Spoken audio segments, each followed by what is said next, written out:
लाखों आशिक के दिल ये तो तोड़ा, तुझे कब के तुमने छोड़ा।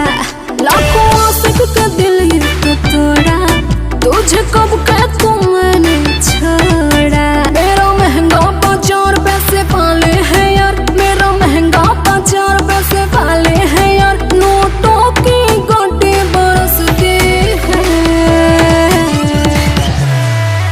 तेरे लिए तो प्यारे ये कि मस्ती है, दिल तोड़ के हंसती है। तेरे लिए तो प्यारे ये कि मस्ती है, दिल तोड़ के हंसती है।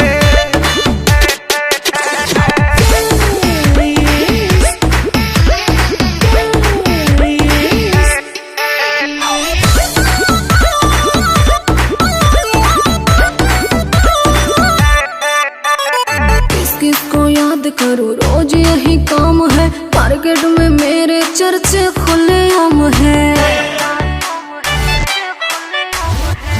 किसको याद करूं, रोज यही काम है। मार्केट में मेरे चर्चे खुलेआम है। सीधा लड़का देख के पटाती हो, खर्चा करवाती हो, प्यार में हो जाए जब पागल तो ठेंगा दिखाती हो। अभी रब ना करेंगे माफ, तुझे काटेगा गेहूं सांप। हंस के करना ये बात किसी संग ये करो, तो हंस के करना ये बात किसी संग ये करो। तो बस रहना मुझको रस की है। तेरे लिए तो प्यार ये कि मस्ती है, दिल तोड़ के हंसती है।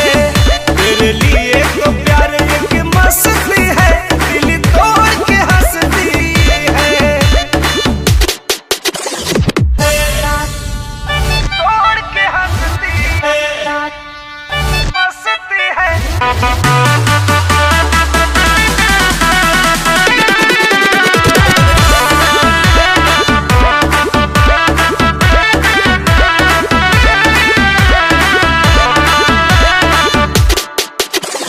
हमसे ये जो कोई दिल तो लगाते हैं, सच बोलूं वो लोग बड़ी पछताते हैं।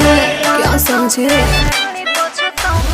हमसे ये जो कोई दिल तो लगाते हैं,